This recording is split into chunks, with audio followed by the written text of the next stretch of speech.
Welcome to episode 26 of the Sundowners Golf Club podcast. I'm Giovanni. We've got my whiskey drinking co-host Matt Colwell here with me. Matt, how you doing today? Doing good, man. Doing good. Beginning of the week. Got those the cobwebs knocked off after a little weekend, but good week. You've got your whiskey over there and I've got my wine. I see that. I had an old friend tell me that real Italians drink whiskey out of wine glasses and wine out of whiskey glasses. So that's what I'm up to tonight. There you go. Yeah. I've definitely done that myself. I don't have a good glass for the wine, and I'm not gonna lie to you, I'm very much a what does the glass feel like in my hand guy. Mm-hmm. Sometimes I just you can't quantify it. Yeah, there's as I like to call it, a zhuzh, or as Patrick Waugh would say, je ne sais quoi. Hey, we got some fun stuff to talk about. I feel like the off season for pro golf just kind of came and went. I think their off season's about 5 days long. So, Yeah. we had Rasmus Nørgaard Peterson beating Rory McIlroy on the DP World Tour. I believe it was their tour championship. So shout out to him. We'll touch on that a little bit. We had Adam Schenk, who I learned today is 33 years old, and I thought he had been on tour for like 20 years. He got his first win at the Butterfield Bermuda Championship. Shout out to him. A few other things. We've got Live Golf moving to 72 holes. I think we can have some fun commentary there. There's a couple things that live changed here, right? I mean, 72 holes, no more shorts. That's all I'm thinking of right now, but I think there's more. But yeah. Yeah. Oh, absolutely. Yeah. We'll definitely touch on some live stuff. Other news, we had at least I was able to finally finish the Internet Invitational after about a cumulative 15-hour viewing experience. Lots to talk about there. And then we're going to bring in one of our newest and favorite segments is our court session with Judge Colwell. So yeah, where do we want to start? We want to start on the DP World Tour. Yeah, let's do it. I sent you a little snippet of the impressiveness that we had to see from Nørgaard to make all of that happen. It's a pretty impressive little run. I say little run. I mean, nearly his entire round was just impressive. Well, let's. I'm gonna run you through what you sent me here. This is from Monday Q Info. Says here, this will never be appreciated enough. Yesterday on the back nine in Dubai, Rasmus Nørgaard Peterson did the following. So hole 11, he made a 26-foot 5-inch putt for birdie. 13 made a 7-footer to save par. 14 made a 44-foot 3-inch putt for eagle. 15 made a 9-foot 3-inch putt for birdie. 16 2-putt from 48 feet for par. 17 made a 4-foot 5-inch putt for birdie. 18 hits his second to 18 feet from 250 yards. 2-putted from there for birdie. And then it goes on to say, if he hadn't done or made every single one of these shots listed above, he wouldn't have received his PGA Tour card. But of course he did, and he will be on the PGA Tour next season. I think we probably could tell that story, especially this time of year, about a dozen guys, right? Think about like the Corn Ferry Tour and that final week where they're locking in everybody's tour cards. Yep. It is fun though. I mean, Rasmus Nørgaard Peterson's kind of a household name-ish. He got talked a lot about going into the Ryder Cup.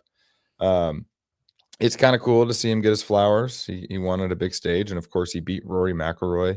Rory was kind of doing Rory things like he does on the DP World Tour, kind of doing everything he needs to do to give himself a chance. And yeah, loved it. That's anytime I get to see Rory just get so close, it's my favorite. Yeah. Now, just I mean, it's the DP World Tour Championship. Admittedly, it's not something I pay a ton of attention to, but I'm checking out the leaderboard. But let me just tell you this leaderboard, and it makes what Rasmus Nørgaard Peterson makes what he did even more impressive. Okay, so he finished 13 under for the tournament, tied with Rory after 72 holes. Tied for third, one stroke back is this long list of names. We had Rasmus Højgaard. I'm just going to list the notables here. Matt Fitzpatrick, I'll say Laurie Cantor's a notable because we know his name from Live. Tommy Fleetwood, Tyrrell Hatton. So all those guys finished 1 off the lead.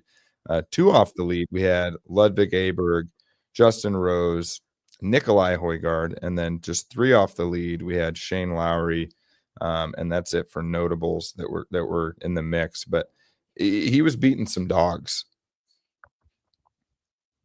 Yeah, and it something else to throw there for people who don't know Rasmus.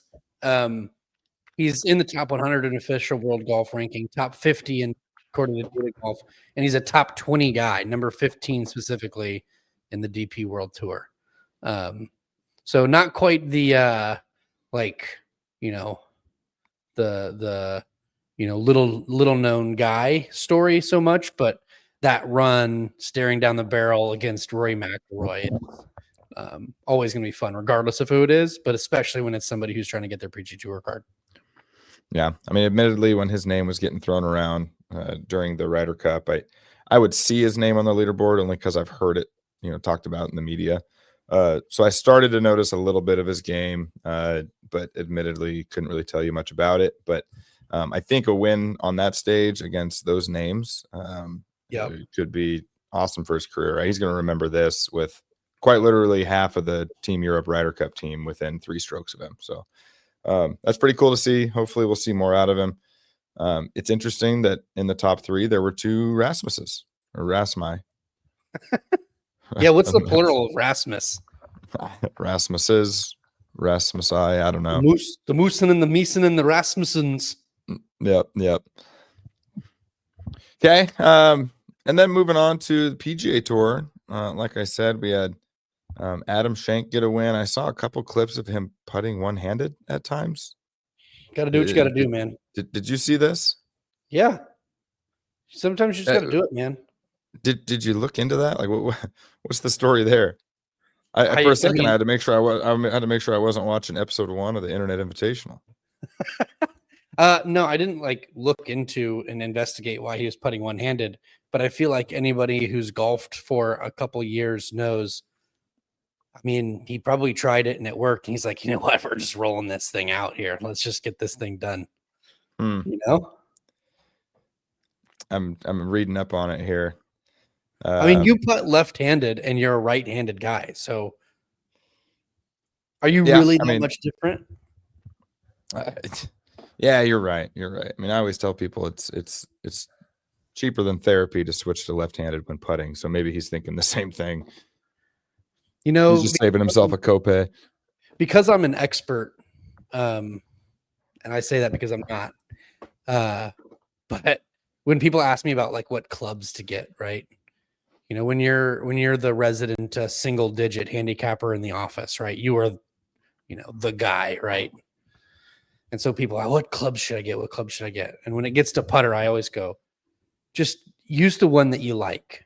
If you like having the putter in your hand, it feels nice, it looks nice, that's the one that you should use. I feel I'm convinced putting is such a confidence game more than any other part of your golf game. I feel like if you could use a stick off a tree. If that's the thing that you like hitting, I'm convinced you could make putts. So if one-handed or cross-handed or your hands are even, I think putting is what makes you comfortable and happy. Just go do the thing. Yeah, I mean, I personally think that it actually extends beyond just the putter, but you're right. A huge piece of what works for you or what doesn't work for you is how you feel when you look at it, how you feel when you're holding it. I mean, heck, I have 3 left-handed putters right now. I use the one that I first fell in love with when I switched to lefty is the one I use. It's just totally decorated in lead tape. In fact, it's kind of the neck is kind of loose ever since I flew to Ohio with it one time, and I haven't fixed it just because I like it the way it is. I've got 2 other putters, 2 gamers, and I've putt with them around the house. They're good. They feel nice. But the second I start thinking about putting my bag, I get the heebie-jeebies. So, yeah, I'm once you like it, you stick with it.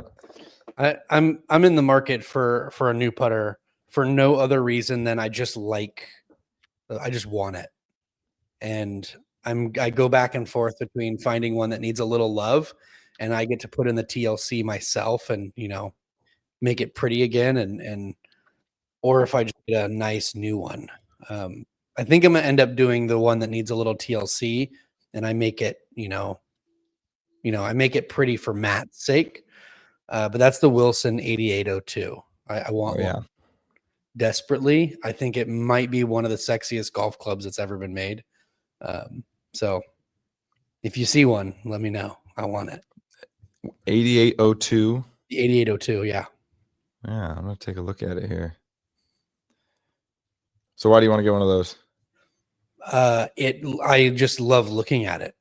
I love looking down at it. I love the way it looks at every angle. And when I've putted with it in the past, I just like the weight. I'll be honest, it looks like one of those chippers that I think got outlawed. It kind of does, but I think it's gorgeous. I think it's a very pretty looking club. And I'm probably going to ease it in. Oh, are we sharing? Oh, there we go. Yeah. So that the top left one specifically, because it's kind of evolved. Not that one, but now the top left one. Yeah, there you go. Oh, here we go. Yeah, that's kind of a newer variant of it, right? It's been around for a while. But yep, that's the club. I want one. All right. I can see a game in that. Yep.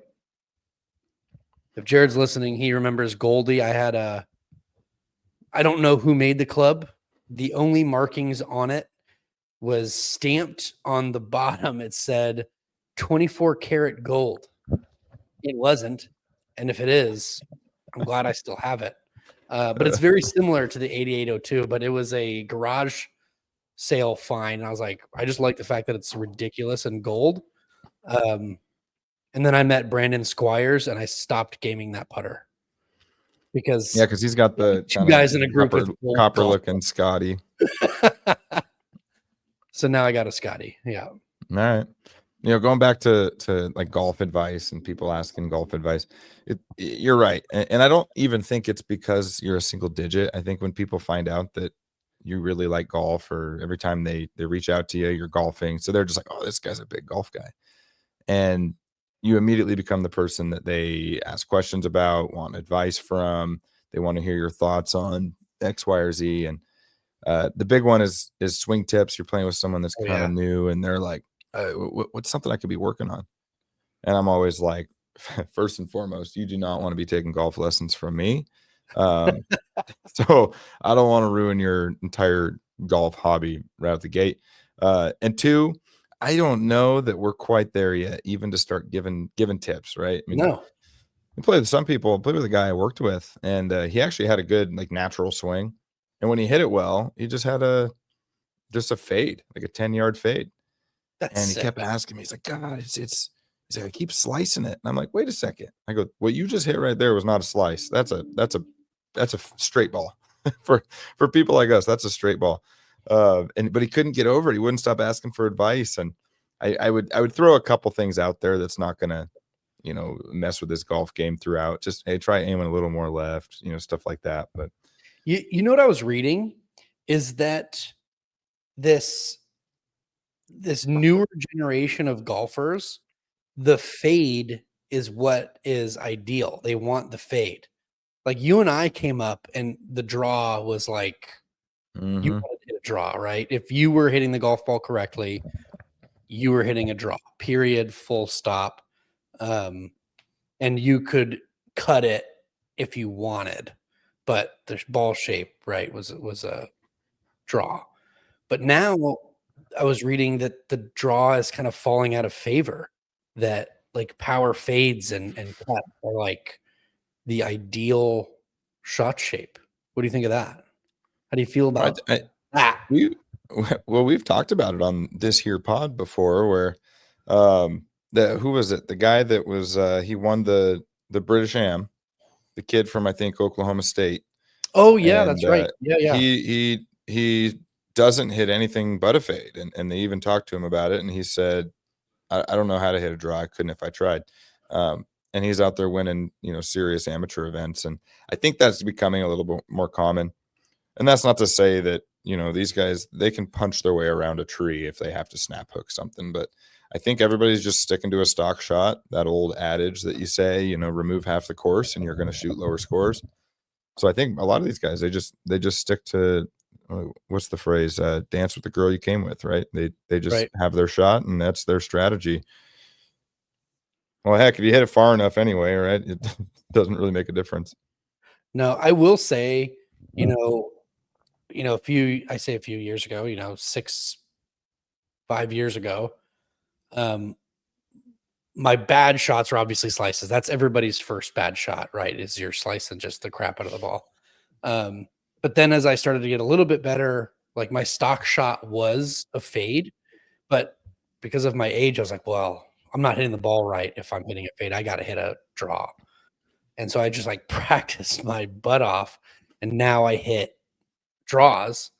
And now that I'm in this place, especially with my irons, and if we've talked about this before, I've mentioned on the pod, I'm like, man, I wish my stock shot with my irons especially was a fade. Like, I would love to be able to be like, okay, I've got a 7-iron in here. I would like to hit, a little 10-yard fade into this. I don't know why, but in my like mind's eye, when I think about that approach shot, the cleaner approach is a cut. I just don't know how I can't do it. And so that I do, but if I could pick, I don't know why, but that's what I'd want. But it's gone. We're gonna do it again. Yeah. My golf game, I usually don't know if I'm hitting a draw or fade until my first round of the new season. I show up and I go, all right, looks like it's going to be a draw year. Draw season, baby. Yep. I remember when I was first learning how to play golf, I was going to college in Spokane, and one of the golf courses I'd play at most of the time was Wandermere Golf Course. My grandpa had been a member there, still is forever. And when I say member, it's a firmly public course. They used to have like college night Tuesdays or something. I can't remember what it was called, but Love that. you'd go and play 18 holes for like $12 on Tuesdays.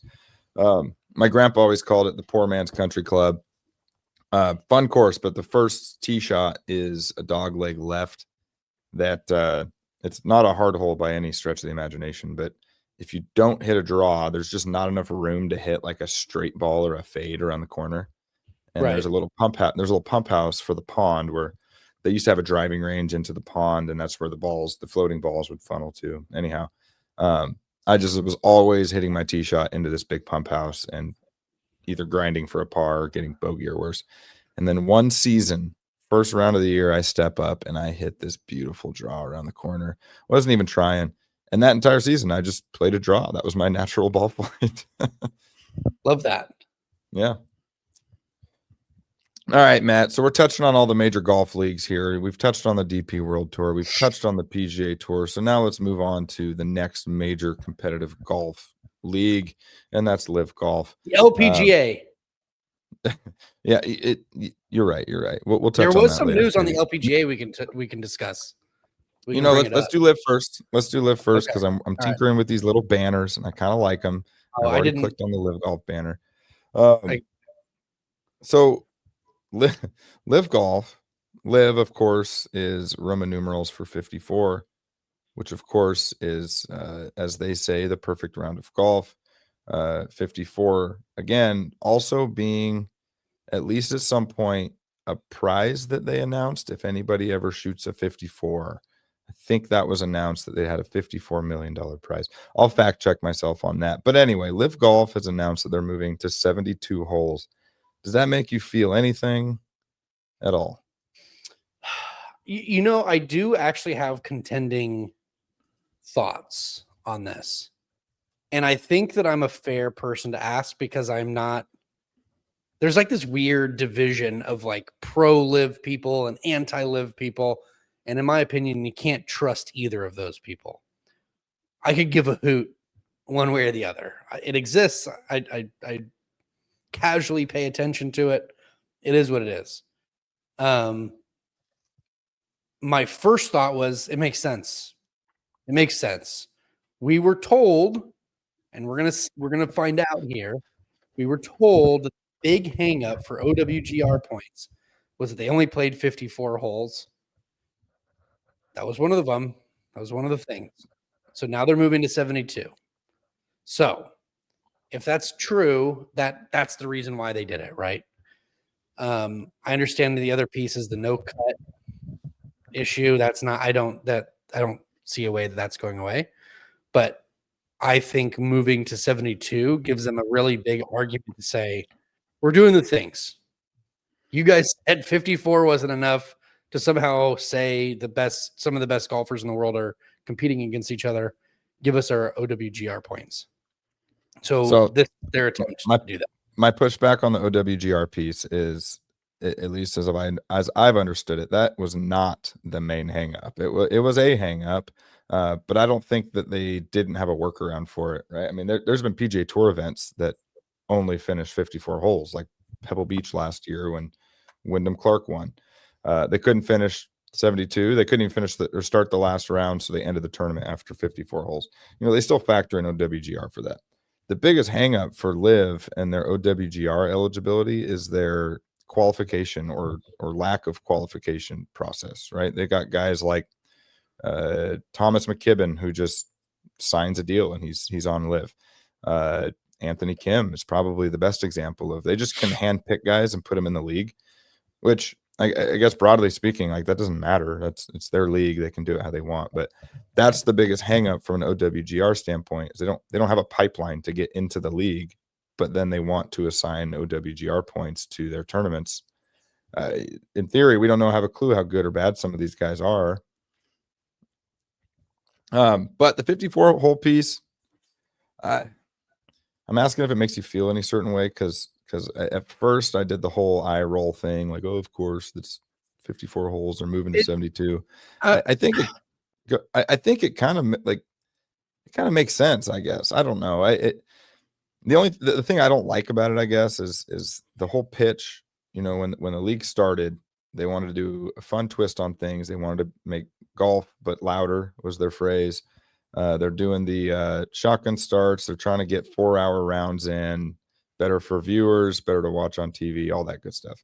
And the 54 hole thing was just shoved down our throat by all these pros switching over saying, we want to play less golf, but it's still going to be fun, still going to be competitive. And I don't know. It just seems to go back on so many things that they've said about this league that they want to innovate. And now they're packaging this, hey, we're innovating by switching to 72 holes. It's like, well, is that innovation or what is that? You know, it's funny. And I know you're asking me about 72 holes, but the thing I actually take issue with is the pants.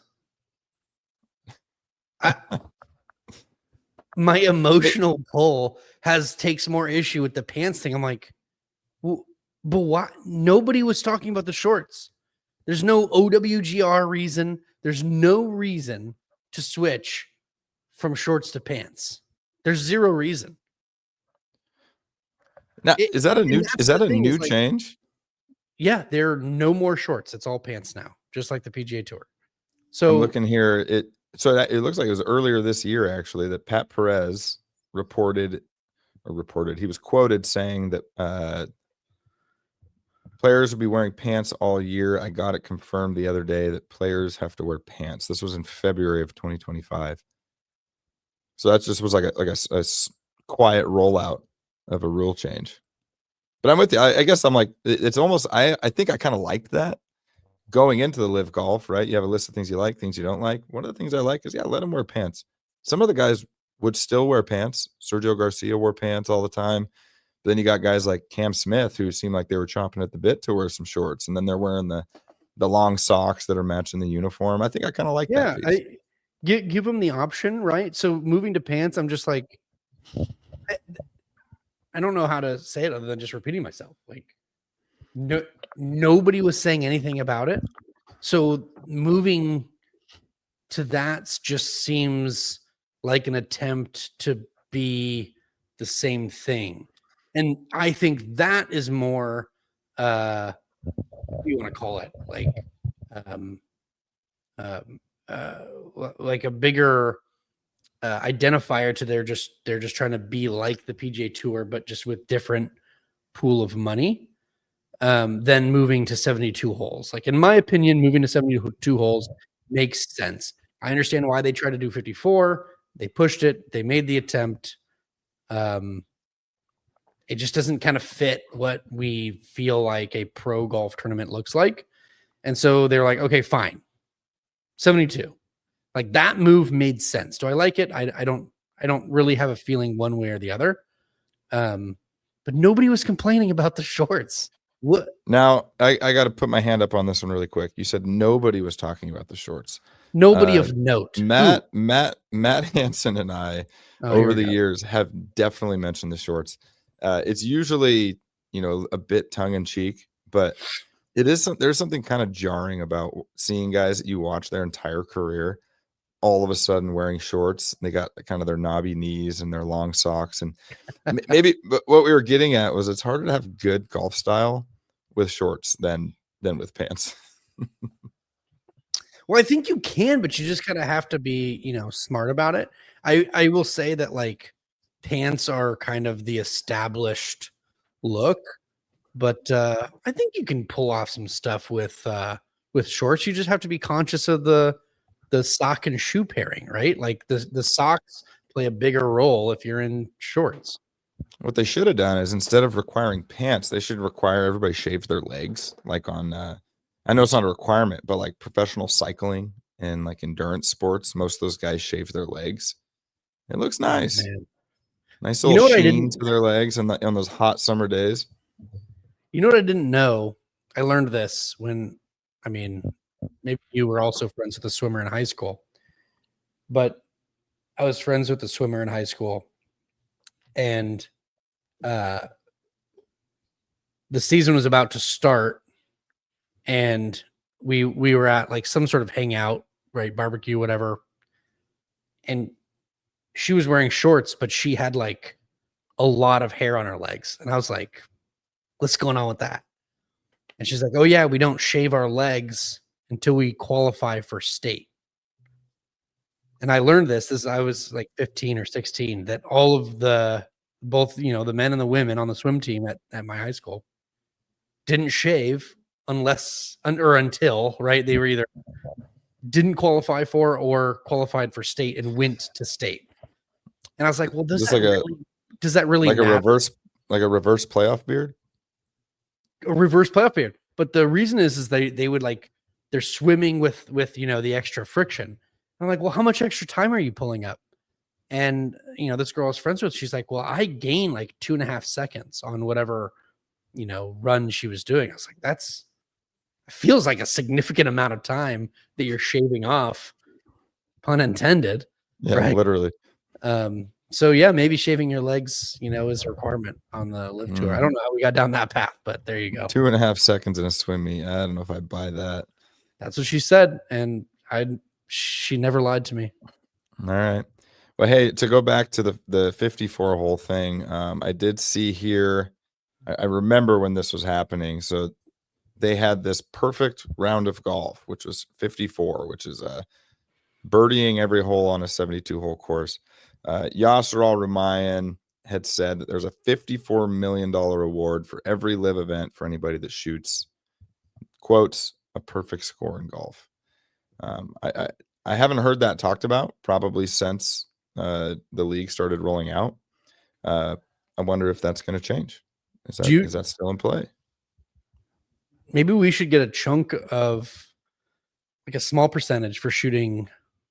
What was it? A 52 down in Oregon as a team? Gosh, what did we shoot? Yeah, something obnoxious.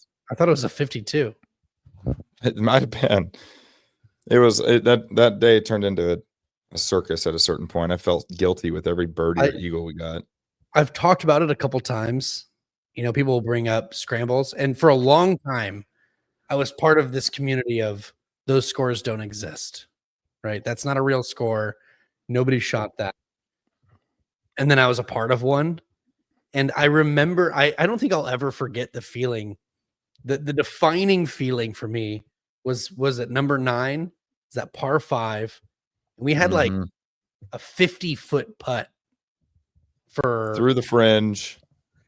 what was it for birdie? The 50-foot No, putt? it was Or was it for no, eagle? it was for eagle.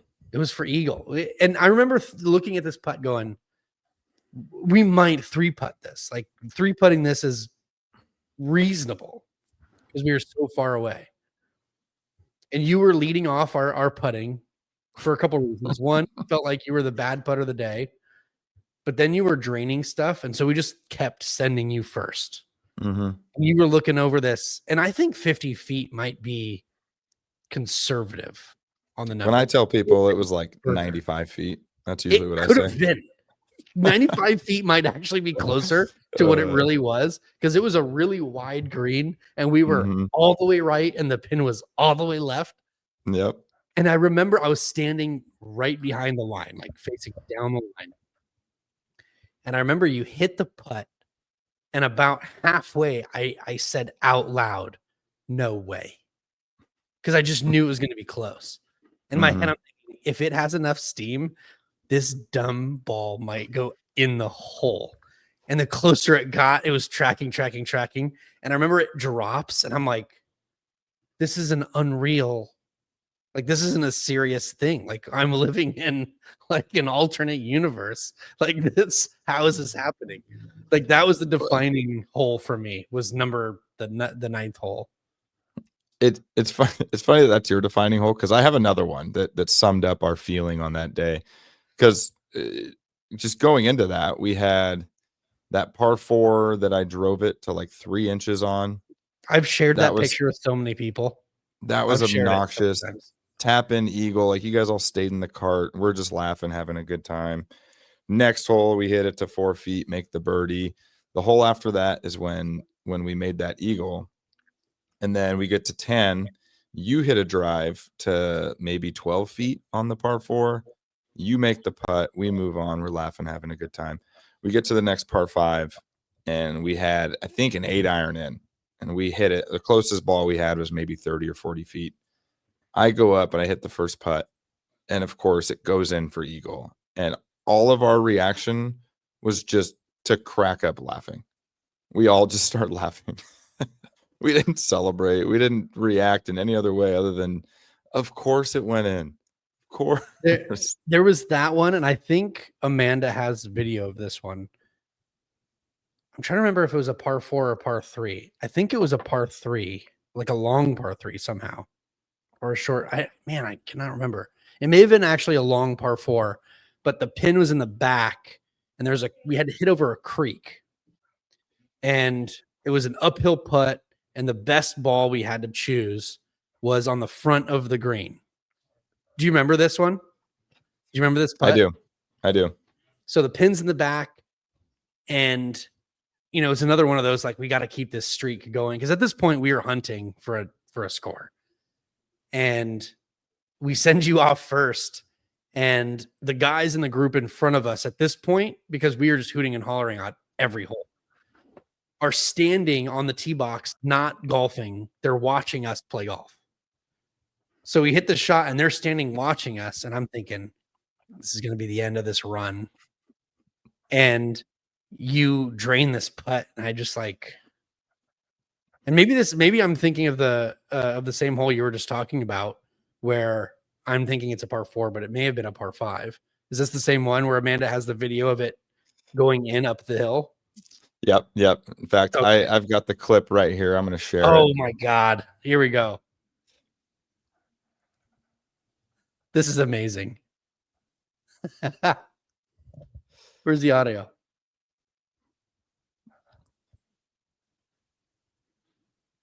You can see my head. I just dropped my head. Like, this is unreal.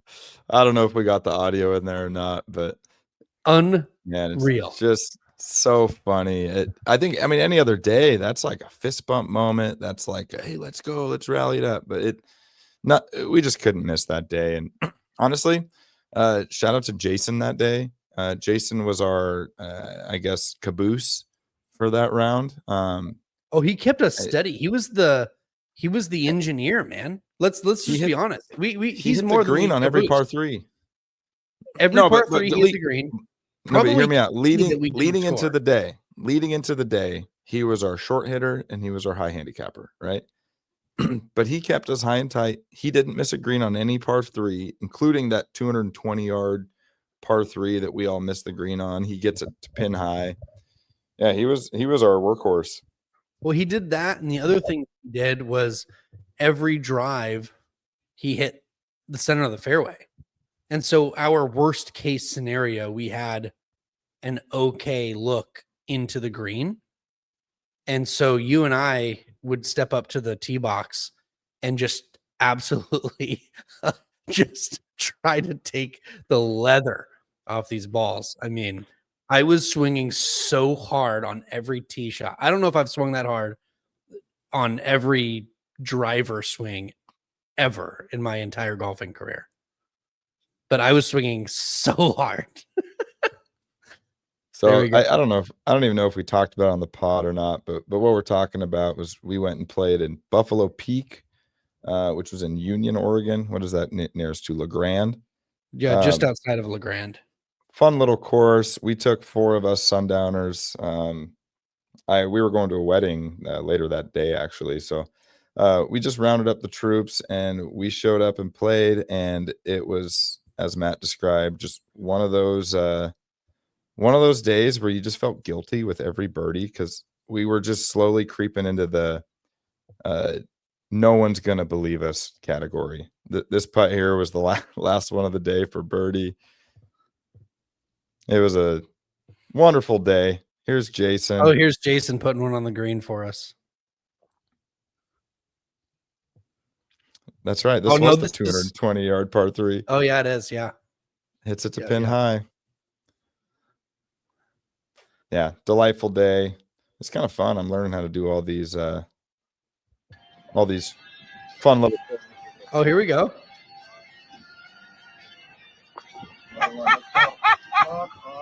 Let's go, baby. I will never forget this round. This will forever be around. That was so fun. We still got to go back. I think we got to round the troops up and bring a couple Sundowners teams down. We've got to defend our title, right? Mm-hmm. And we got to run it back the same foursome, obviously. But yeah, I think we should bring a couple guys down there. Yeah, we gotta start representing some of these tournaments as Sundowners. James and I tried doing that on Saturday. We played in a 2-man sixes tournament at Zintel. And first off, Zintel's greens. I will say this without any hesitation: best greens in Tri-Cities by far. Truly, 10 out of 10. They were remarkable. I'm pro Zintel. You know, there's some people in town here that kind of dog Zintel, man. And, you know, I kind of, as somebody who didn't grow up in Tri-Cities, you know, I'm kind of, removed from the, the stereotypes or the, outside opinion of things, right? And so when I played Zintel for the first time, I did so with zero, opinion of it. Just as, I showed up and it was very obvious to me. I was like, okay, whatever this course is, it's been here a minute. This is probably one of the older courses here in town. I didn't know it was like the country club for a while. But I could just tell like this is an established place. And as I played it, I was like, this is one of those courses that's going to be much different than what you play anywhere else. The greens are going to be, the first hole I knew right away. I was like, okay, this is probably the average size of green. I remember the first time I played it, I hit an approach shot and I thought I was like crazy short and crazy right. I was like, man, what a bad approach shot. And I get up there and I'm like 11 feet from the cup. It's like, these greens are tiny. But I'm pro Zintel, man. It's a good course. I don't know why it gets the hate that it gets. Yeah, it gets a lot of hate. I think it just comes down to preference. I think some people can't quite get past the par 67. You don't hit a lot of driver, and I personally like it. It's never high on my list when I'm thinking of a place to go, but every time I go, I like it. And I tell you what, after playing Saturday, uh, I have different opinions now. Like it's moving up the list simply because of the greens. They were in phenomenal shape. They were James running hates. wonderfully. Um, and then just like the course conditioning, I mean, and this isn't the first time, but the rough there is they seem to be very intentional with their rough. It is thick rough. The ball flies right down to the bottom of it. Yep. I don't know. It's a challenging course. I think it's fun. They have some really quirky greens that are really fun to play on. Like 9 has a massive slope that runs down the middle. So if the pin's in the back, it's just like it ramps up the difficulty of that approach shot. 10's green is something you will not see anywhere else. They can put the pin in like 15 different places. No, just a fun course. We had a fun day. We shot 8 over between the two of us. The winning score was 3 under, and that won by 4. So second place was 1 over, and we just couldn't help but think that if we did that 10 more times, we'd probably shoot no worse than 1 over, half the time. So, but we represented Sundowners well. We saw a few Sundowners sweatshirts out there. That's so cool. Love that. Yep. We got to meet some Sundowners, guys who came to the Classic. We did find out that we have another devout listener to the podcast. So every time I say we have no listeners, now we can say we have at least We have one. one. Shout him out. What's his name? I'm sure you remember. We've got Matt is one of our devout listeners. He's one of those guys that by the time I wake up in the morning the next day, he's already tuned in and listened. We've got Jared's a listener, right? Yep. And then now you've got a buddy I've at got work, another one, a Alex or something, coworker, right? and he's getting 2 shout outs in 2 weeks. He was driving back from Yakima last week at 5 a.m. I got a text message from him at like 5:30. He was shocked to hear his name. So Alex is another one of our devout listeners. And he's Okay. not even a golfer. I don't know if I've said this. He's not a golfer. He doesn't golf. He doesn't know anything about golf. The thing that interests him, he's like, how does this podcast thing work? What do you guys do? How do you guys do it? Where does it go? And so he likes listening and then asking all the questions on the back end. So I love it. He's a devout listener. So our newest listener is Jason Walters. There you go. Jason, shout out. He's also a hockey guy, so that's kind of fun. We chatted a little bit. He seems to like the pod. He gave us some good feedback. So Jason, keep it coming. Hit us with the hard stuff. We'll take all the critiques we can get. And we hope you keep listening. Big hockey guy. Go Avs, right? This is Avalanche country. I don't know if it's Avalanche country, but all right, Matt, I want to move on to the Internet Invitational. Okay, we talked about it a little bit before.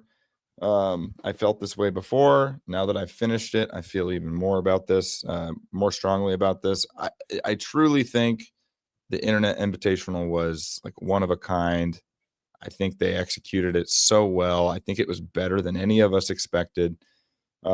Especially, the people in my camp of not anti-YouTube golfers, but just like I don't really follow YouTube golf, and so I was kind of skeptical going into it. But I'm telling you, I mean, by the time they got to, I can't remember which episodes, but when they did the par three part of the competition, and they had 4 teams of 3. 5. I think that was episode they were doing 5. Okay, and they were doing alt shot. I mean, I was locked in. I wanted to see how this thing ended. All the drama. I don't think the drama was infused into it. I mean, it was all just genuine golf competition, and they captured it really well. I feel like everybody who's watched it, if you haven't watched it with this eye, shout out to the people who actually shot the material and edited this thing, because I mean, I can't imagine the labor effort it took, a Herculean effort it took to get all of this video boiled down into something that we can all watch. I mean, you're talking about, you have foursomes across this whole golf course, and people are shooting it in every group and then having to edit down the stuff. in a pretty quick turnaround. I don't even want to know what that took. And the best part is that not only did they, I mean, they have cameras in every cart, mics on every person, whether they're playing still or not, cameras everywhere, and they still find a way to like plug in little kind of like cinematic humor. Like at some point there was all the commotion going on with the cheating allegations. Everybody's just arguing or talking about this whole potential Paige Sporanic cheating thing, the Molosi cheating thing. No one's watching the golf for like 2 holes. And then there was like a 2.5-second clip of them panning over to the Duke, who's sitting cross-legged on the fringe with a towel covering his entire body and his head. And they plug that in for like 2 seconds and they go right back to the drama. And I'm like, it's just so stinking good. I want to talk about the format specifically. As a person who runs a golf league and is always trying to make things fair but also competitive, and how do you incorporate all skill levels of golf, and while also not just doing the run-of-the-mill 4-person scramble. I feel like I'm always racking my brain on like, how do we do these things in a way that's fun and interesting? Admittedly, I haven't come close to what they pulled off. I think the way they did the format, now that we watched it play all the way through, was near perfect for what they had, right? They started with what was it? It was 48 golfers, right, to start. Yeah. And they drafted, they split teams, so 2 teams of 24, and they paired everybody up on 2-person teams. They had skills all the way from, whatever Brad Dahlke is, like a +6, to like, I don't know, how do you quantify what Sketch was? Like well 42. Into the double digits. Right. Like guys that are probably not breaking 120. I mean, Bissonnette is probably a 20 handicap, right? If we're being honest. Yeah, and so they end up pairing the teams up that way, and they let the captains, pick their pairings. And then after the first round, they cut the losing team. So they're gone out of the competition. So then they redraft the 24. They make 2 teams of 12, and they pair those people up and run it back. I feel like we need to talk about the intensity of that first cut, though. I don't think it gets enough credit, right? Because we pay attention to the last couple episodes. Like, you're going from 48 golfers to 24, like that, and it's just which side of the draft you fall on. Like, a lot of golf happened between those 48 golfers, and then we just got cut down to 24. Like, it makes me kind of want to go back and watch that first set of golf again to just kind of take in how intense that is. Like, that's a big cut. You're wiping out 24 golfers. That's wild. It's interesting that I think if I had to critique any piece of it, and it's not a fair critique, I don't think, but it was hard to follow a lot what was going on that when there was that many. that first cut. I mean, I didn't really at the time, I didn't really know that I cared about the golf. I'm just kind of watching to figure out what it's all about. But talking about it here and now, you're right. There's probably a lot of sweet matches that we really just couldn't quite get the flow on because they had so many matches going on at once. And of course, the first 2 episodes were when a lot of the internet personalities were flying around, almost competing with each other, right? Everybody's there kind of getting their groove. They're almost trying to prove that they belong there through their, I don't know, driver off the deck king, doing his shtick. It was really fun though, as the tournament progressed, to see some of those personas just get dropped because it became real. That par 3 tournament, the DOD king, he was pretty quiet, and it's because it mattered to him. It mattered to all of them. And I think that was the most fun piece was seeing all these people just, it's almost like they couldn't help but just feel raw feelings in front of the thousands of cameras. I got to ask you this though. Was there somebody as a non-YouTube person, because I have one for myself, you're not a YouTube golf guy. Was there somebody that you came away going, man, I want to watch more of that guy? Like, What is his content all about, or his or her, I guess? I will tell you one guy. I can't remember his last name, but his name's Cole.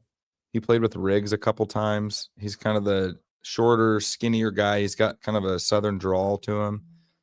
He just seems cool as a cucumber. I don't know what his YouTube golf thing is, but he just seems like he's fun to hang with. He seems like a great golfer. I think he plays with that the bigger guy that chips one-handed. Okay. I kind of want to see more of him. I'm familiar with the Bryan brothers. I feel like I've been watching their YouTube stuff since college. Yeah. I'm not a huge fan of Wesley Bryan. I could do away with him, but I think George Bryan is such a sweetheart. He's just sweet as cherry pie. I like watching him. I like his commentary. He's just like, he seems super humble. And then the other guy, I don't know that I want to see more of him per se, but I was just vastly impressed with Chaz. That guy was clutch throughout the entire stinking thing. I don't know if hits. he was more than 10 feet off the center of the fairway on any tee shot. It looks like he's just doing like a long drive swing, and it's like center of the club face every time. I was so impressed with his golf game. And then it's in the biggest moments, he's like making 25 footers to push a hole to stay in the match. It was awesome. So I have two of my takeaways kind of in this arena of convo. One, I want to watch more Roger Steele. Like that guy's got game. He kind of seems like the perfect human being. You know what would be awesome to see? And this is just kind of one of those, like, I don't think it's going to happen.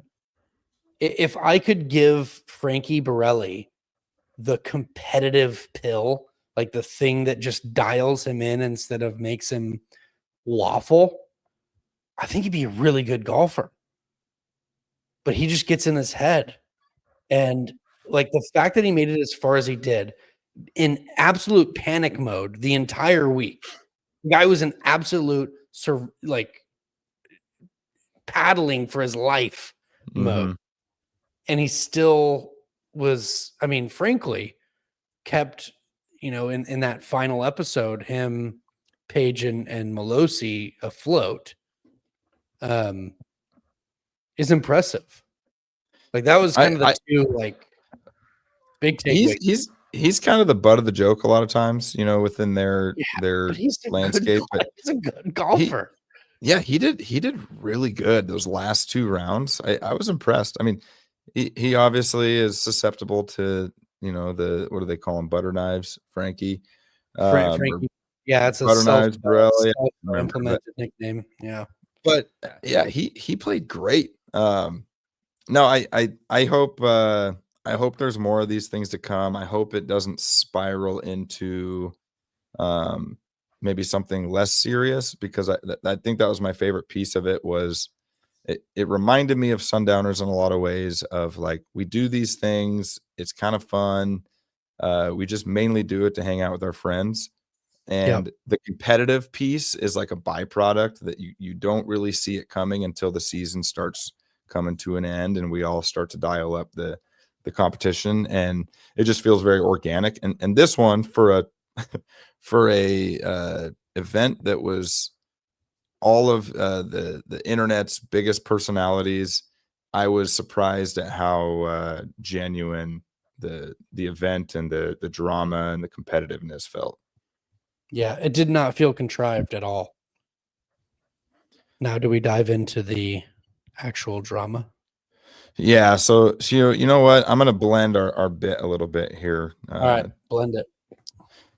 Yeah, so I'm gonna introduce Judge Colwell to the courtroom. Oh, we're doing this? Yeah, I figured, since we have some legal authority here, we might as well talk about a little bit of the drama that went on at the Internet Invitational. So, well, let me get in character real quick. Hold on. Jeez. So, Judge, get your gavel. I do solemnly swear that I will tell the truth, the whole truth, and nothing but the truth. I do want to fill you in on some events that occurred at the final round, and kind of creeping into the par 3 round as well. We're going to touch on defendant Melosi. I don't know his first name, or maybe that is his first name, but it was at the start of the event. Admittedly, the rules official didn't seem to know the rules very well, but he made it very clear at the start of the tournament that rangefinders are allowed, but you cannot use the slope function. Which is I wanna standard read- for competitive rounds. It Gotta say is. It is. I personally don't think it makes much of a difference, but when it was stated at the start of the tournament, it was clear to everybody that no slope function. It got talked about quite a bit. I don't think there was anybody out there that didn't know that you can't use the slope function.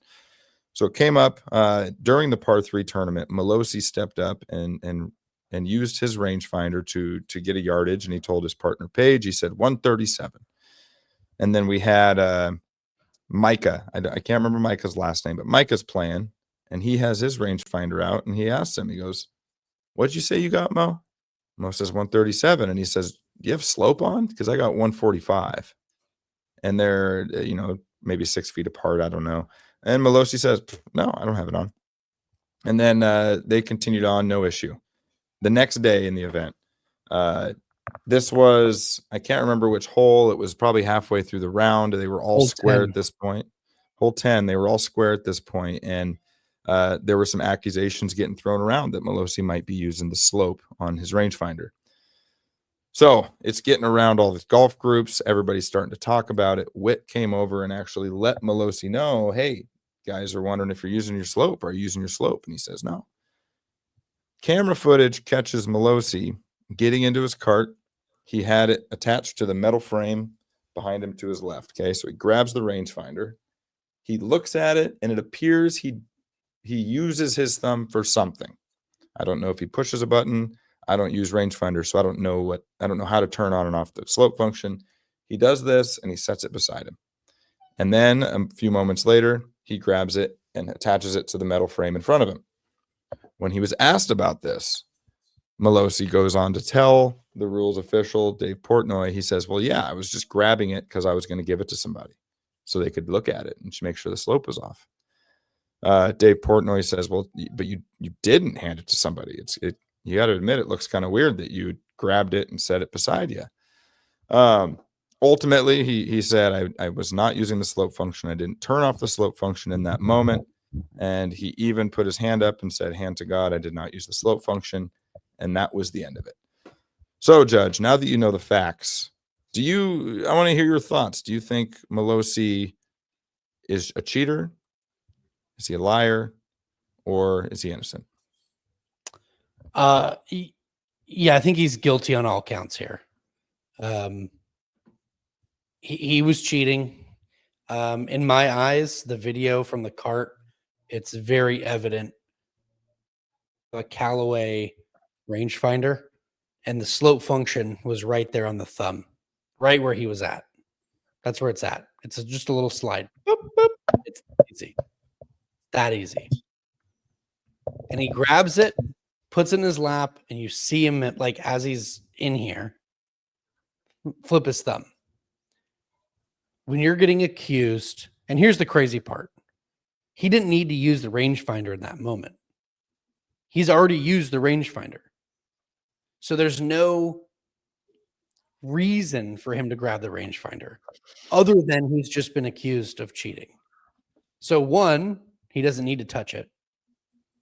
2, it looks like he changes the slope from on to off.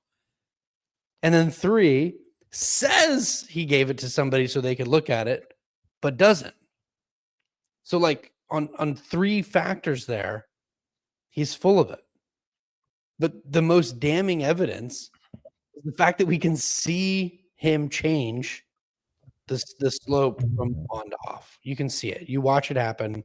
If you've watched the Internet Invitational and have ever used a rangefinder that has slope on it, you can see him turn it off. So, Judge, this is the guilty. defendant. This is the defendant's counsel speaking. Yeah. My client informed me that he grabbed his rangefinder and was just confirming that the slope was off in that moment. And so what he actually did, in fact, was he looked to see if it was on or off, clicked it on and clicked it off to confirm that it was off. All right. I'm going to change characters real quick and be the state. If your defendant was innocent, why wouldn't you in that moment grab the rangefinder from off the frame of your golf cart and just put it in the camera to show? Rangefinder's slopes off, buddy. Just show it.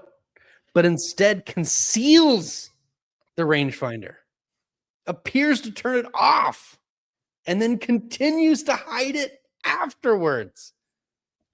If I were in that situation, I would have looked at the GoPro that has been in my cart for days now.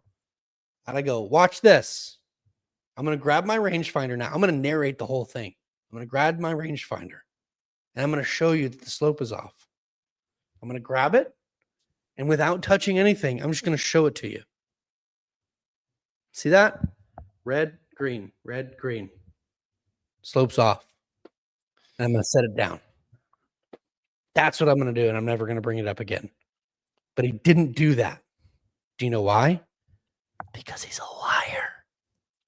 All right, Judge, I accept your verdict. What's the penalty? Will my client be able to attend any further internet invitationals? And by that, I mean, do you think he's getting invited back next year? I would be shocked if he's invited. And to be honest, I'd be shocked if he continues to be a member of Good Good. So Good, if you're not a YouTube golf guy, Good is very much a kind of I don't know how to say it. Like, they're very straight edge. Drinking's not happening on the show. Cursing's not happening on the show. That's not kind of their MO. Like, they're very clean cut group of guys.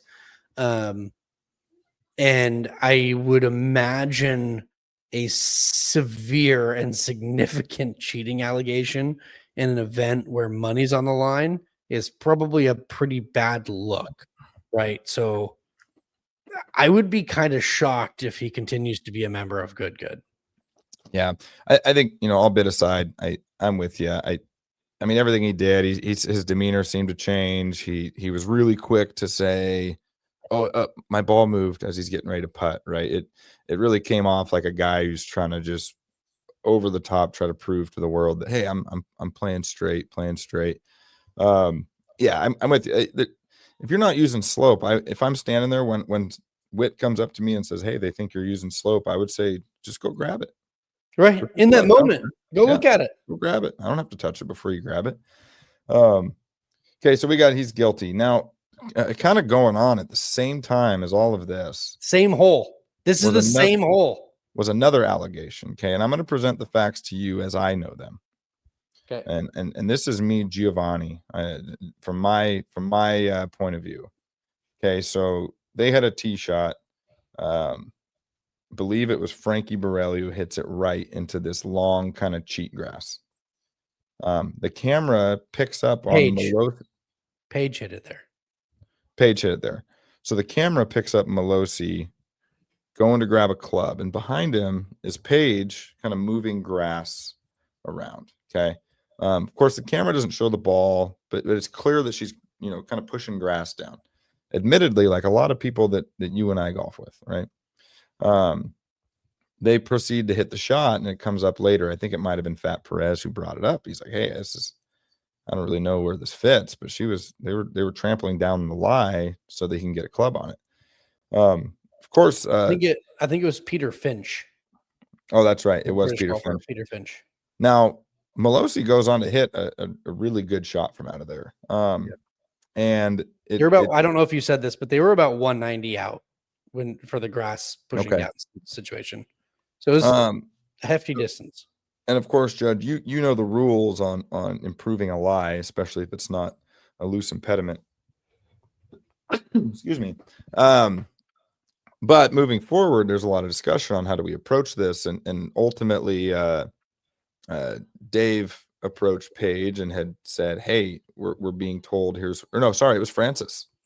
Francis, her playing partner, approaches her about it after they had lost the hole, and approached her about it and said, hey, people are saying that you had improved your lie back there. And she immediately breaks into tears and says, I'm not cheating. I didn't know. I promise I'm not a cheater. Those are the facts that I know. I do know it is on camera that she is, in fact, pushing grass down around the golf ball. What do you say to that, Judge? So, I mean, I guess there's a couple things. One, we can see that she's improving the lie. We can see it. We know that it happened. So you're guilty there, right? I'm going to be honest. I assume that the penalty for in a match play event of improving your lie is a loss of hole. There's probably not any advanced penalty. Is that accurate, G? I don't think it's an immediate loss of hole, but I do think there's a penalty stroke. So she's guilty of improving the lie. I do, if I'm remembering right, they lost the hole anyway. I don't think it was. They did lose the hole, yes. Okay. So in the end, it didn't matter technically. But I will say in the world of me trusting you as a playing partner moving forward, Paige's response was, I mean, I would argue worse than the cheating allegation. I think that the showmanship she put on with the tears was just that. I think it was showmanship.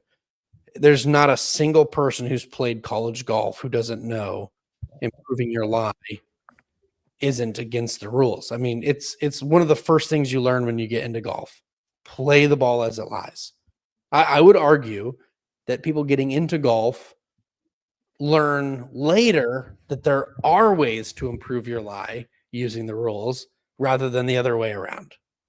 I would argue that that's secondary, that more people getting into it, assuming they're going to play by the rules, quote unquote, would play the ball no matter where it is, off a sprinkler head, right? Because they're told, play the ball as it lies, right? And we have to teach them, oh, actually, you do get relief from a sprinkler head, right? And so if they're in long grass, they're going to be playing from by the rules.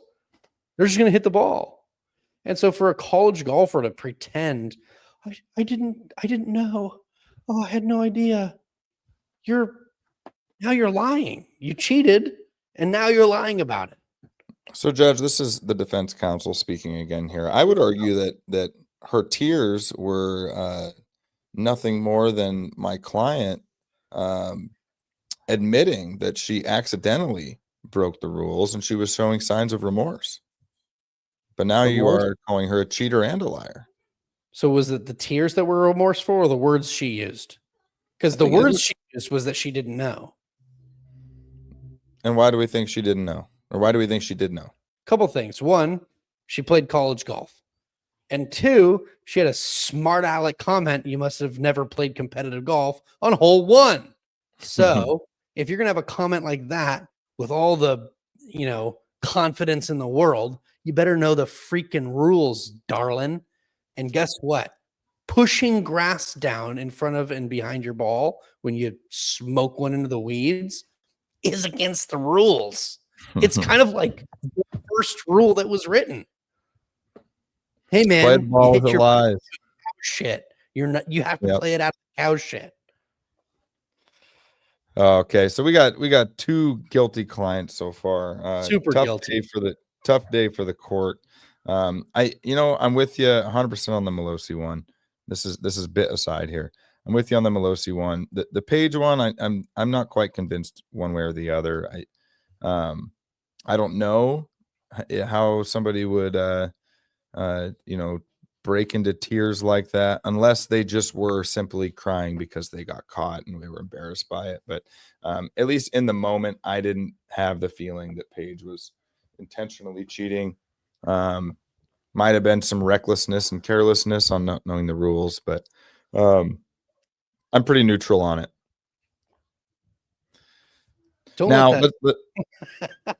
Let's move further down the docket here, okay? Yeah. So I got 2 more cases for you before we wrap it up for the night, Judge. Right. So one case, we have defendant Daniel Berger, Okay, so this is an event that occurred back in the 2022 Players Championship. This was the It's year a that tough Cam one. Smith won. We're on hole 16. I don't recall which round. It wasn't the final round, but he's playing in a group. Daniel Berger's playing in a group with Victor Hovland and I'm Joel almost certain it was the Saturday round. I think it was round 3. Okay. So he's playing with Joel Damon and Victor Hovland, and hole 16 at Sawgrass. If people aren't familiar, it's a par 5. It's the hole right before the famous Island Green, and all three of these players were in the fairway, and they were between 220 and 240 out from the green. Pin is in the front right, and of course, up the right side of this fairway is the same water that is the 17th hole. So Daniel Berger hits his shot and it lands in the water. It's about 10 yards short of pin high. And so this group moves forward. Daniel Berger gets ready to do his drop to hit his 4th shot. And he goes to drop the ball closer to the green than anything, pretty much green side.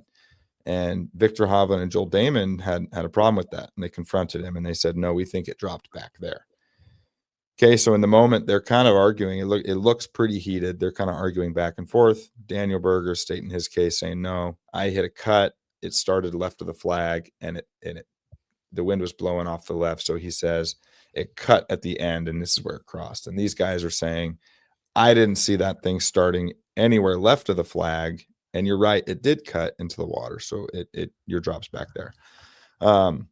They bring a rules official in, and as I understand it, the rules official essentially says, as a group, you guys need to decide where to drop it.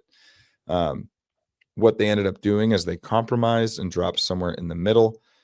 Daniel Berger was on the record saying, I'm not going to take a bad drop. It seems that, in fact, he took, I won't say a bad drop, but a different drop than what he initially planned on doing. After the round, he says he felt comfortable with the drop, and they moved on. So, Judge, I want to ask you your thoughts on this, and is Daniel Berger guilty? Was he swayed by his playing partners too much? Was he wrong in his drop? What are your thoughts? So I'm struggling on how to give you the narrative here. So I'm going to give you what I think, my opinion of how Daniel Berger handled this with all the info. And I think Daniel Berger handled it wrong. Daniel Berger should not have taken the compromised drop. And here's why.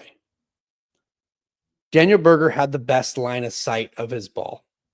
Both Victor Hovland and Joel Damon were left of him, which means the water was on the right. So their perspective as to where this ball crossed is going to be worse than Daniel Berger's. Now, I'm going to say everything from perspective in the heat of the moment without replay, right? So what we know is that Daniel Berger has a better line of sight as to when this ball crosses. Admitting Daniel Berger has a biased opinion of things, right? I understand that. He brings in the rules official, as he should, right? He's going to default to say, hey, rules official, you guys have all the technology in the world. Where did my ball cross? And the moment the rules official says, hey, this is up to you guys, Daniel Berger should drop where he thinks his ball crossed, period, full stop. And here's the reason why. Victor Hovland and Joel Damon have no argument and no way to penalize him or say he's wrong otherwise. Now, I can see the argument saying, well, Matt, that's not how it's right. If the argument is Daniel Berger is confident that he knows where his ball crossed the line, then that's where the ball should be dropped. So him dropping in the compromised area is the wrong drop. So this one is a little different than the last couple rules questions, right? Matt Judge, this has been kind of a moral compass thing, good guy, bad guy, what's my opinion of things? In my opinion, Daniel Berger took the wrong drop. He should have dropped further up ahead where he dropped, or where he originally said that he should be at. Because one, he had a better perspective of where it crossed. And the moment there wasn't any video evidence to say he was wrong on that drop, he should have taken that drop. Because now if he takes this compromise, there could be argument that he didn't do the right thing. So that's my case. Is I think Daniel Berger took the wrong drop because he compromised. I dropping the bit here. I agree with you. I did find it interesting, and I guess I had forgotten about this piece at the time, but when reading up on it, it's interesting that the rules official would say, "Well, it's up to you guys." And if that's the case, essentially it's whatever Daniel Berger says goes, right? Right. Now, maybe him compromising and playing from somewhere else showed that maybe he felt scummy, or maybe started to question his own, recollection of it.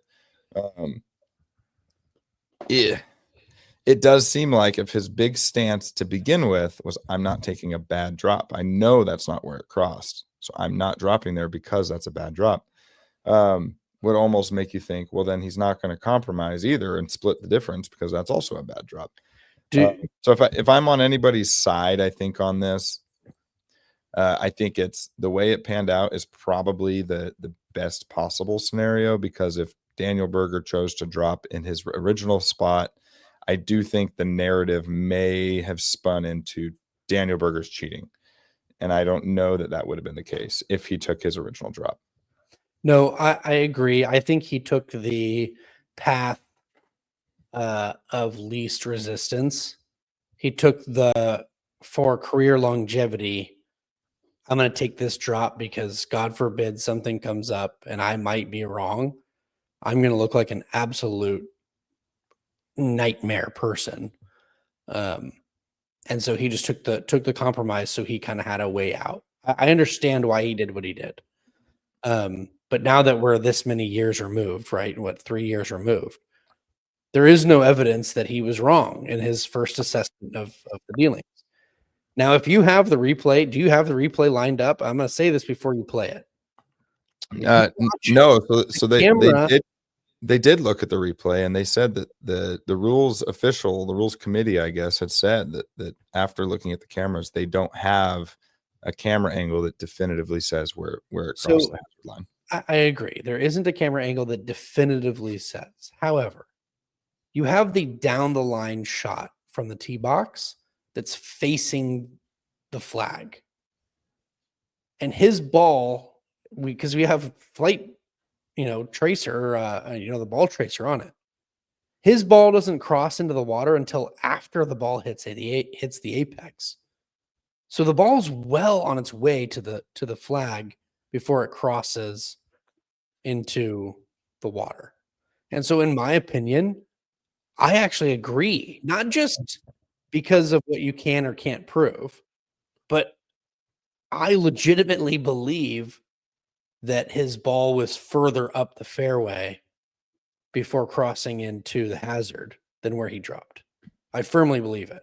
And when I went back and I kind of just refreshed myself on what it looked like, that's how I felt in the moment as well, right? Like when you mentioned, hey, we're going to talk about the Daniel Berger thing. I was like, I think I remember kind of how I felt about it. And so I watched it again, and it took me all of 10 seconds to watch the ball flight to go, oh, I remember exactly how I felt in the moment. And how I felt in the moment was, he's taking a bad drop. He should stick with the guns. And I remember thinking live, going, gosh, I think he should take the real drop. But sheesh, if he finishes this hole out and we get some other replay and it shows that he was wrong, like he's going to look like a doofus. Like I remember feeling that way, but we never get it. And I do think that he took the drop that was beneficial long-term to his, how people viewed him. And which sucks is Victor Hovland post round was asked about this, and he still said, no, I don't think he took the wrong drop. I mean, he didn't say it in those words, but he essentially said, like, look, like we didn't have all the info, and he took this and we thought it was that. Like me and Joel agreed, and he was the only one that disagreed. Yeah. Now, it's kind of funny. We actually have our own case of this. This would have been a Kitsky v. Hansen, probably back 2023, maybe. We were on 12 at Canyon Lakes, and it's the par 3, 12,000 square foot thing of beauty. Of course, everybody knows that. Matt hits a tee ball, and there's a pond, right in front of the green. Matt hits a shot, and I was in the group, and I couldn't tell you. It definitely hit something on land and then bounced backwards into the water. And there was a hazard line, and Matt was firmly of the belief that it bounced in play and then went backwards into the pond. Seth was firmly of the belief of there's no way in heck that thing crossed the hazard line and then rolled back into the hazard. And they argued about it for a little while, and I can't remember who was in our group with us, who the fourth was. And I genuinely was like, guys, I don't know. I mean, this is my best friend, so I believe him. I think he's a fair and honest person. And Matt just stuck to his guns. He wasn't going to be swayed one way or the other. He's like, no, I know for a fact this is where my drop is. And he took his drop there. And it rattled Seth. It's kind of fun seeing Seth rattled like that. It's kind of turned into like Sundowner's lore because Seth goes on after we're kind of arguing about it. Seth goes on. He just needs to chip it on and put it in. He duffs his chip, and Seth is a phenomenal golfer. He doesn't do that very often. He turns around and chucks his wedge probably 60 yards over the tee box on the next hole. I don't know what he scored. He didn't par the hole, and then the rest of us proceed to dig around in these deep bushes to go find his wedge on the next hole. All right, Judge. Last one on the docket. We got a long episode today. I've been licking my chops over this one. I know you have. So, speaking of Daniel Berger kind of protecting his reputation, I would say this banner is ridiculous. This is a ridiculous banner. This next case is a man who I would argue is not doing a lot in the world of protecting his reputation. And this guy is yours truly, Matthew Kuchar. So Matt Kuchar, I believe this would have been in 2022, I believe. So Matt Kuchar is in need of a caddy. His caddy couldn't make the trip to Mexico for their tournament. I'm quickly fact checking this. So this was 6 years ago. So he ends up taking a Mayakoba golf resort caddy by the name of Gyro Ortiz, nicknamed LXXI. Okay, so he's a resort caddy, and he agrees to caddy for Matt Kuchar. It's stated here that they had an agreement, and there was not a contract signed from what I could read, but they had an agreement that he was going to get paid $1,000 per day for the practice rounds and $3,000 at the end of the tournament, whether he makes the cut or not. It sounds like there was kind of a loose agreement that there may be a bonus depending on how Matt Kuchar ends up finishing in the tournament. So Matt Kuchar goes on to win the tournament, and his cash prize was $1.296 million. At the end of the week, Matt Kuchar gave L2 an envelope with $5,000 in it. How do you feel about this without diving deeper into it right now, Matt? I know you have a lot of feelings, Judge. Tell us your feelings about Matt Kuchar's actions there in Mexico. Matt Kuchar's actions in Mexico are exactly what he told L2 what they were going to be. He did the exact thing that he told him he was going to do. Not a cent more, not a cent less. If you are caddying for a PGA Tour golfer who's won on the tour, maybe don't take the deal where the max payout is $5,000 over the weekend. That's why my little banner down here says, read the fine print. They agreed to terms, whether it was written or not. You do not need a contract on paper to have a contract. You need to have an offer. You need to have an agreement, and you need to have compensation. Okay? What's the offer? You caddy for me. I will pay you X amount over X amount of days for each thing, blah, blah, blah, blah, blah. The compensation is X for that. And the agreement is yes or no. L2 Con caddied for him over the practice rounds and 4 days at the golf tournament. So he knew going Thursday morning, he knew if Matt Kuchar wins this tournament, I'm getting $5,000. He knew. So I have zero sympathy for L2 Con. Sorry. Okay, so we've got a New York Post article about the event here. So L2 Khan says, so it says here that before the tournament, L2 Khan said he made a deal with Kuchar. Kuchar told Ortiz that he'd pay him $1,000 for a Tuesday practice round, $1,000 for a Wednesday pro-am, and $3,000 for the tournament rounds, whether he made the cut or not. It says that these numbers, sorry, I'm moving to the wrong section here. L2 Khan goes on to say, and I quote, "I said, if you win, 10% for me," he says. Kuchar says, "Of course." And L2 Khan says, "But it felt like he was just looking at me like I'm just the little guy." So it sounds like there was not a contract in place aside from, hey, here's how much you're going to get paid. Also, Matt Kuchar had said something to the tune of, for a guy that makes $200 a day, I think $5,000 pretty good. L2 Khan ends up going on to communicate with Matt Kuchar's agent. His agent went on to offer them $15,000 more. L2 Khan said no. That kind of feels like a slap in the face. Ultimately, through some back and forth, Kuchar and his team ended up sending an additional $45,000. That was after a representative for L2 Khan had said that they think the reason for Kuchar paying so little was a racial issue based on his comments, and it seemed like that was what kind of forced Kuchar's team's hand to send over an additional $45,000. If you have a problem with the contract, don't perform the efforts that are part of the contract. Period. You have, as this caddy, you don't have any leverage here, man. Either you're going to caddy for the pro or you're not going to caddy for the pro.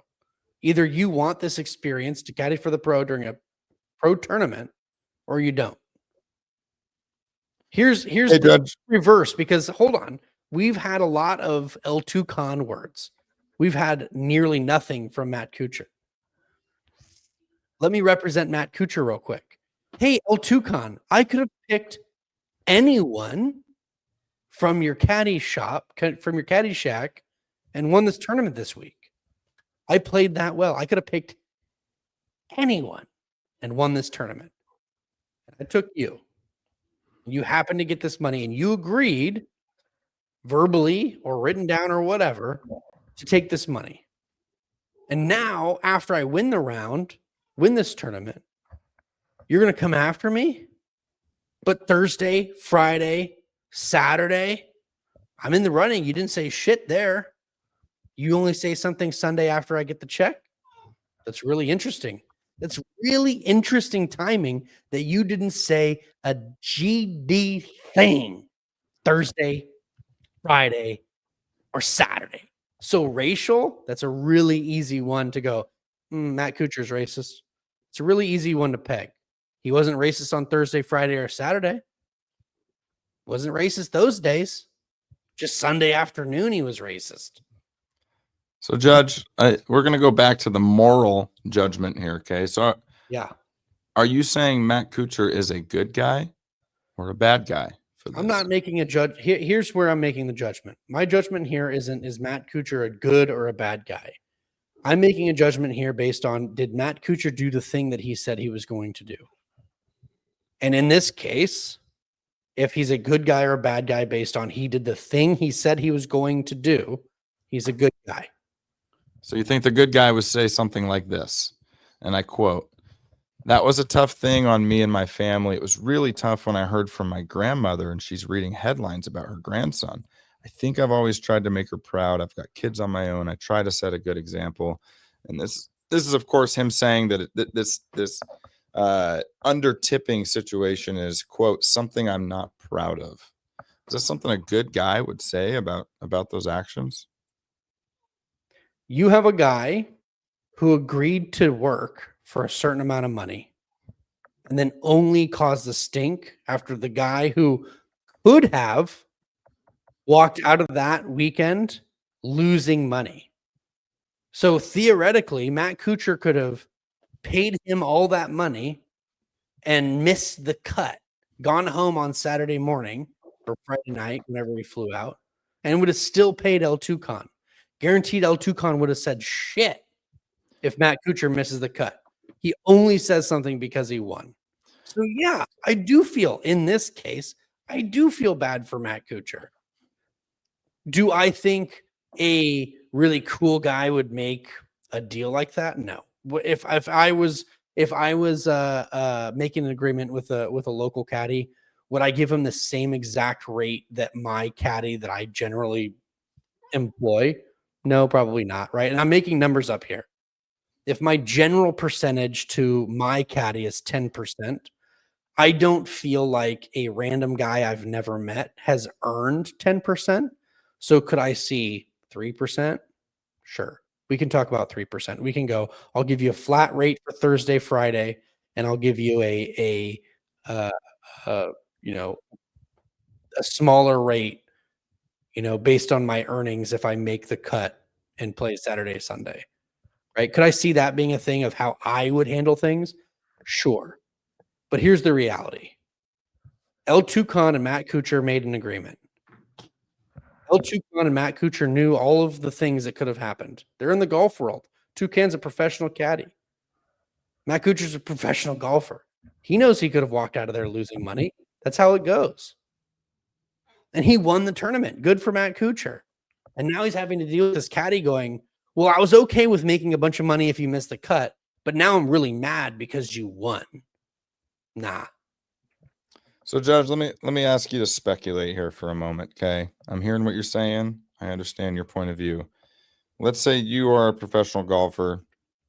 You've won $43 million in prize money, not including your Bridgestone sponsorship deals, anything of the sort.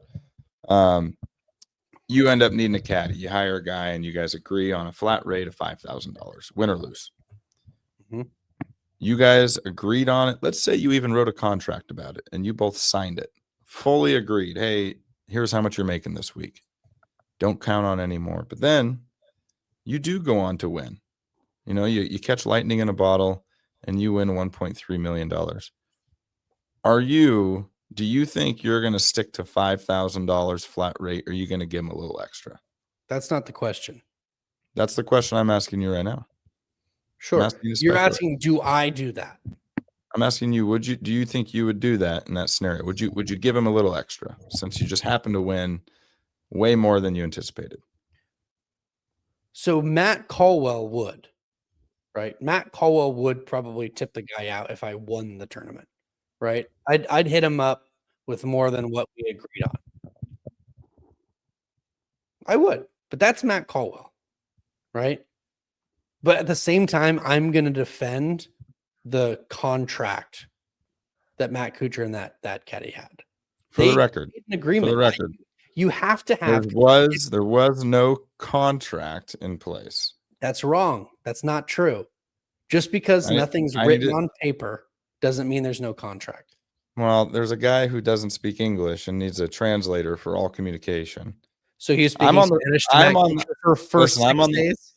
I'm on the side of, do I think this guy deserves that's Hold traditional? No. We have to go back. Was El Tucan speaking Spanish to Matt Kuchar during all 4 rounds? I think he maybe knew enough to get him by. He's on the record saying that some of the biggest piece of advice he ever gave him was on Sunday coming down the stretch. He just told him to calm down a little. Oh, okay. Hold on. So this is great. I love this. So you're telling me the guy who, let's just assume he doesn't speak English, which is great. I love this. The guy who doesn't speak English, the language Matt Kuchar speaks, caddied for a guy who only speaks English, won a tournament. He doesn't speak a lick of English. He was just present carrying the bag. Deserves 10% for giving no knowledge of the course, no input at all because he doesn't even speak the language? Where did you earn your 10%, buddy? It sounds like you earned your $5,000. If that's I'm the gonna tell case, you. he only I'm gonna speaks, tell, he doesn't speak English, that he earned every freaking dollar he got. I'm gonna tell you what I think happened. Okay. First off, I'm gonna Sure. say I think Matt Kuchar is firmly bad guy. If one of my best friends, if Matt Kuchar was my best friend and we're on the flight home and we're thrilled, he just won a boatload of money, and I found out he only gave his caddy $5,000, whether he sucked as a caddy, whether he was the richest man in the world as a caddy, whether he didn't speak any English, I would be disappointed in my friend and I'd let him hear it. I'd say, you're a dirtbag. You just won $1.3 million. Give him at least like a tip. So that's the stance I'm on. But what I think happened was Matt Kuchar needed a caddy. They brought L2 Khan over, and Matt Kuchar used this contract quote as an opportunity to say, hey, I know that you make barely any money day to day, so I'm going to offer you 20 times your daily income. I'm going to offer that to you flat rate. And when his caddy said, yeah, I'd love to, let's do it, sir. I think Matt Kuchar took advantage of that. And when he won, he had it in his mind convinced that, well, I already gave this guy, 3 months worth of his salary. So that's plenty. Which I'm with you. I agree that sure, that was the agreement. He honored his side of the agreement. Therefore, he is not guilty of violating a contract. But I think Matt Kuchar is firmly in the category of violating the good guy territory.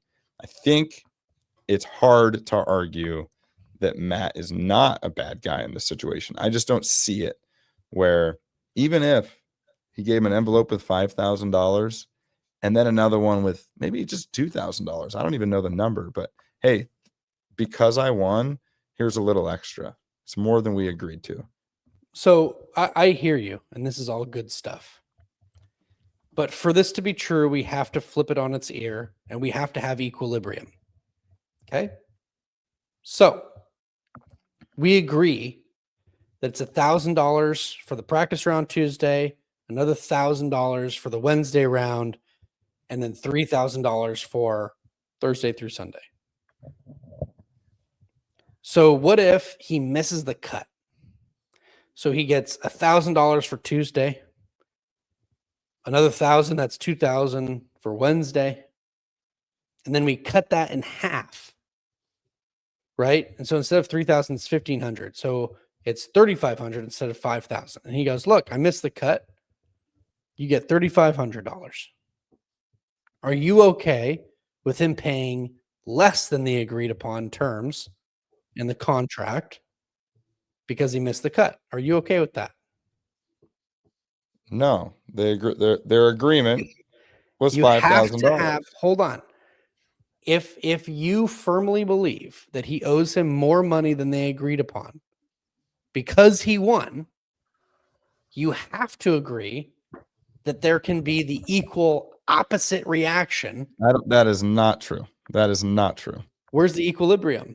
Why do we have to have equilibrium when we're talking about what a good person would do and what a bad person would do? Okay, a bad 'Cause person, there sure. has to be. A bad person might say, well, there has to be equilibrium. If I miss the cut, you don't earn your Saturday, Sunday wages. That's a bad person setting that equilibrium. Okay, the equilibrium is we have a contract, so you are going to make as much as we agreed upon. Sure. Now, So- should L2 Can probably not have made a fuss about it? I mean, at the end of the day, he has that pill to swallow to say, well, shoot, that's all I was offered. But at the end of the day, let's say this never came up. It doesn't change Matt Kuchar not giving this guy an extra lick when he just won $1.3 million. It's like going to the casino.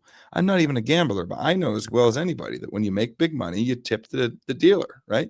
The dealer agreed to his wages, right? He made an agreement with his employer to say, here's how much money I get paid.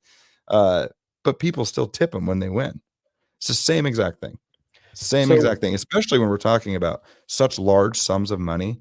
Matt Kuchar hadn't won in like 2.5 years, right? So this was probably a bit of a surprise payday. and you mentioned 3%, Matt. 3% was $38,000.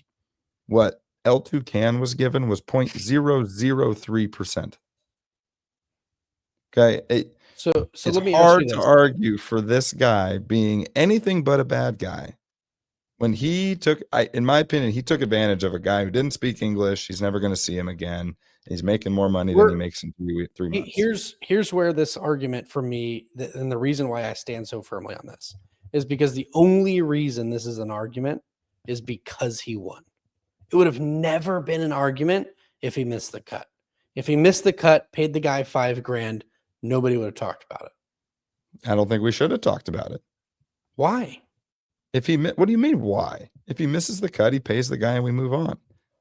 The reason why we're talking about it and the reason why he's a bad guy. He guaranteed. Hold on. No. He guaranteed him a rate. He guaranteed. He said, no matter what happens, you work with me this week, you're going to get X amount. No matter what, I'm going to pay you this number, no matter what, whether I win or get cut. And he said, yes. I have a hard time saying that this is a bad guy for doing the exact thing he told you he was going to do. Again, is that what I would do? No. Is that what a lot of people would do? Probably not. But and you're still going to say he's a good guy for that?